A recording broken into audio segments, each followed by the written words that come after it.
Motor kayo. Oh, kala mo nga nakamotor ka sa tubig. Gulat ako eh. Nakakatuwa. First time ko maka-experience na sobrang bilis mo sa tubig. Pero pagka nahulog daw ako doon, patay daw ako. Patay daw yun. Sa'yo ko nga pala narinig yun. Sabi din sa akin, Nigot, pag nahulog ka dyan, patay ka dyan, mas matigas pa yan sa semento. Parang blade daw yung tubig. Tubig. Sobrang bilis mo nun eh. Ano nang pangalan nun? Pero at least, try nyo jet ski, di ba? Napag-drive ka ba, no? Kebs hindi. Saan, boss? Jet ski. Ayoko boss, takot ako. Kaya nga gusto ko angkas lang eh. Takot ako eh. Taas kasi na alon eh, no? Oo. Buti sana kung yung doon sa tapat ng resort natin, yung patag lang. Pwede yung chill ride ka lang doon eh. Si Kizin nga tumilapon eh.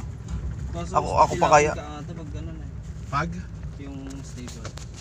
Ano, stable? Yung stable. Yung stagnant yung tubig. Mas titilapon ka?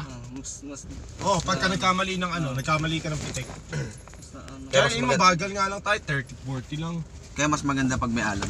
Oh, hindi din. Oo, wag lang yung Sakto lang talaga. Yung stable na parang maano.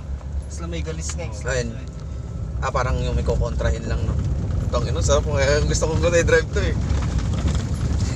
Oo, gagi.